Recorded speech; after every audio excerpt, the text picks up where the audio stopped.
Toilet பேட்னா என்னக்கா? நம்ம use பண்ற பேட் எல்லாமே பிளாஸ்டிக் இருக்கும்.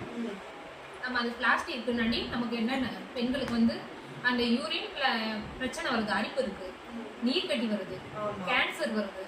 பல பேருக்கு இன்னும் குழந்தையே பிறக்கவே வாய்ப்பே இல்லாத அளவுக்கு ரொம்ப ட்ரைனஸா அந்த பேட் யூஸ் பண்றாங்க. ஆனா 2 மணி நேரத்துக்கு மாத்த சொல்றாங்க. ஆனா யாருமே இப்ப செய்யறது இல்லை அந்த விஷயத்த. ஸ்கூல் பிள்ளைகளுக்கு கொடுத்து விடுறோம். அது வந்து நம்ம சாயந்தரம் ஆனாதான் வீட்டுக்கு வந்த பின்னாடி தான் மாத்திர மாதிரி இருக்கு. ஆனா சில பிள்ளைகளுக்கு அது ஒத்துக்கிறாம ரொம்ப பிரச்சனையை கொடுத்துக்கிட்டு இருக்கு. கொண்டே ஆஸ்பத்திரியில தான் பாக்குற மாதிரி இருக்கு. அப்படி என் பொண்ணுக்கு ஒரு வயிறு வலி இருக்கும்போது நான் தேடின ஒரு விஷயம் தான் இந்த ஆர்கானிக் பேட் வந்து. இது என்னது வந்து மேம் ஆனியன். ஆனியன் வந்து இதுல வந்து எத்தனை பயன்கள் இருக்கு? 18 பயன்கள் இருக்கு. 18 பயன்கள் இருக்காக்கா? என்னென்னக்கா? இந்த பேடை உனக்கு ஓபன் பண்ணி காட்டுறேன். ஓகேக்கா. ஸ்டார்ட். இந்த பேடை எப்படிக்கா யூஸ் பண்ணனும்?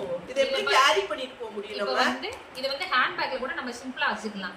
நம்ம அவ்வளவு பெருசா இல்ல. இது இருக்கிற இடமே கொஞ்சமா கொட்டி வந்த இடத்துல கூட நம்ம முடிஞ்சா ரெண்டு பர்ஸ்ல கூட எடுத்து வச்சிட்டு போலாம். அந்த அளவுக்கு நமக்கு கம்ஃபர்ட்டபிளா இருக்கும். எப்படிக்கா? இத வந்து நம்ம ஓபன் பண்ணி இப்படி பண்ணிக்கலாம். ஓபன் தேவையான அளவு மட்டும் எடுத்துக்கிட்டு ஓகே.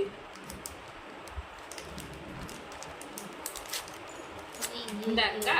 Okay okay. இப்போ வந்து இதுக்கு ஒரு இத போட்டுப்பாங்க பேக்கிங். இத வந்து இப்படி ஓபன் பண்ணிக்க வேண்டியதான். நம்ம இப்ப வந்து வெளியில பாத்ரூம் யூஸ் பண்ண போகும்போது கூட ஒருத்தன சொல்லுவாங்க